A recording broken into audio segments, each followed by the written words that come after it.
We'll be putting a tariff of approximately 100% on chips and semiconductors. But if you're building in the United States of America, there's no charge, even though you're building and you're not producing yet in terms of the big numbers of jobs and all of the things that you're building. If you're building, there will be no charge. So I just want everyone to know that. And I would say that the single biggest threat to the world economy, the single biggest point of single failure, is that 97% of the high-end chips are made in Taiwan. If that island were blockaded, that capacity were destroyed, it would be an economic apocalypse. So we are For decades, the United States shaped the global economy through dominance in finance, technology, and military power, but today the most important battlefield isn't oil, or tariffs, or currency. It's something far smaller, a piece of silicon no bigger than your fingernail. Semiconductors. The chips that power your phone, your car, your laptop, your data centers, your AI models, your satellites, your missiles, and your entire digital life. And right now, the United States and China are locked in a struggle over who controls the future of these chips, and by extension, who controls the future of global power. This isn't a trade dispute or a tariff fight. This is the most important economic conflict of the 21st century. And to understand it, you need to understand one simple idea. The United States can no longer use pressure to shape Asian trade behavior because Asia now has multiple large economic centers, and therefore, alternatives. That single shift explains everything happening in the semiconductor war. For most of the post-war era, the US could pressure countries into alignment because it controlled the world's largest consumer market, the world's strongest currency, and the world's most advanced technology. But the world has changed. Asia now has China, the world's largest manufacturing base, India, the world's fastest growing major economy, Japan and South Korea, leaders in electronics, Taiwan, the world's most advanced chip maker, ASEAN, a rising industrial hub, and the Gulf, a new source of capital. Multiple centers of gravity, multiple markets, multiple supply chains. And when countries have alternatives, pressure stops working. This is the foundation of the US-China semiconductor conflict. To understand why this conflict is so intense, you have to understand what the United States controls. The US sits at the top of the semiconductor pyramid. It controls the most advanced AI chips in the world, produced by companies like Nvidia, AMD, and Intel. China cannot produce equivalents. These chips power AI training, supercomputers, advanced military systems, data centers, and autonomous vehicles. They are the engines of modern intelligence, both civilian and military. The US, Japan, and the Netherlands also control the machines needed to make advanced chips. China cannot build EUV lithography machines, the most complex machines humans have ever created, with hundreds of thousands of components and tolerances measured in atoms. Without these machines, China cannot mass-produce cutting-edge chips. The most advanced chip designs come from US firms, and every advanced chip in the world is designed using US software. Even if China builds a factory, it cannot design the chip without American tools. And on top of that, the US has Japan, the Netherlands, Taiwan, and South Korea aligned on restrictions. These countries are not minor players. Japan dominates semiconductor materials. The Netherlands, through ASML, controls lithography. South Korea and Taiwan dominate memory and advanced logic manufacturing. Together, they form a technological wall around the most advanced parts of the semiconductor ecosystem. This is why the US imposes export controls, to slow China's progress in AI, military technology, and advanced computing. The new restrictions announced this week are part of that strategy. But China has its own leverage, and it's just as powerful.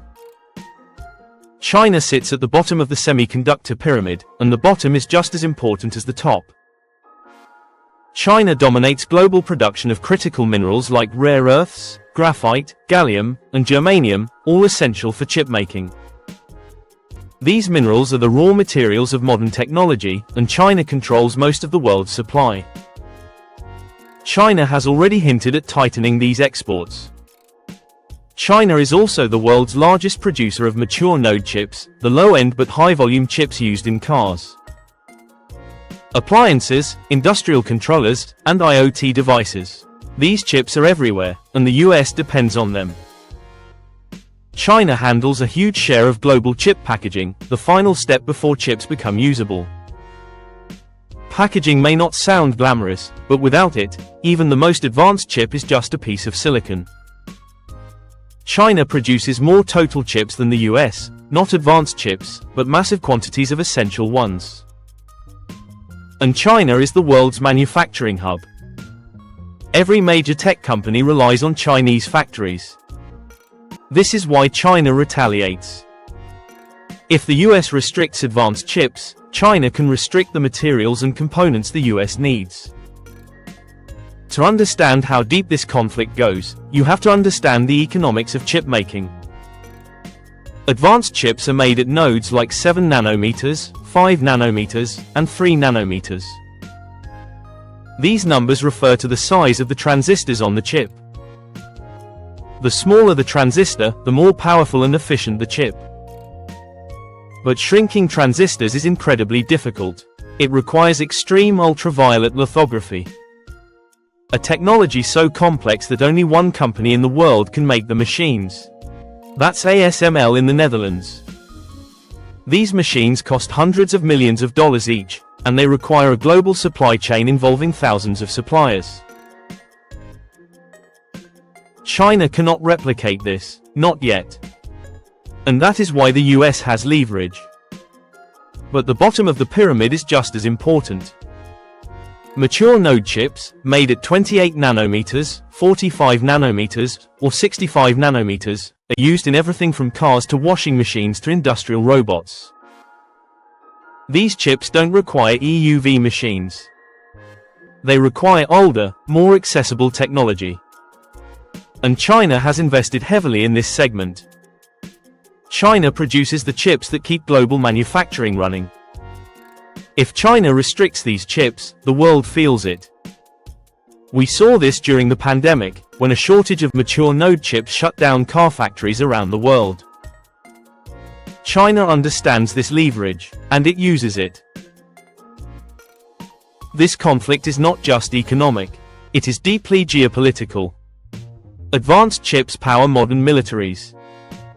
They guide missiles, process satellite data, run radar systems, and enable autonomous drones. They power AI systems that analyze intelligence, simulate battlefields, and detect threats. Whoever controls advanced chips controls the future of warfare. This is why the US is determined to slow China's progress. And this is why China is determined to break its dependency. AI is the new arms race, and chips are the ammunition. Without advanced chips, China cannot train frontier AI models. Without advanced chips, China cannot build next-generation military systems.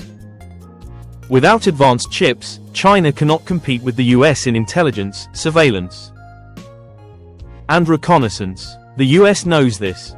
China knows this. And that is why the semiconductor war is so intense. This conflict is not happening in isolation. Taiwan sits at the center of the global chip supply chain.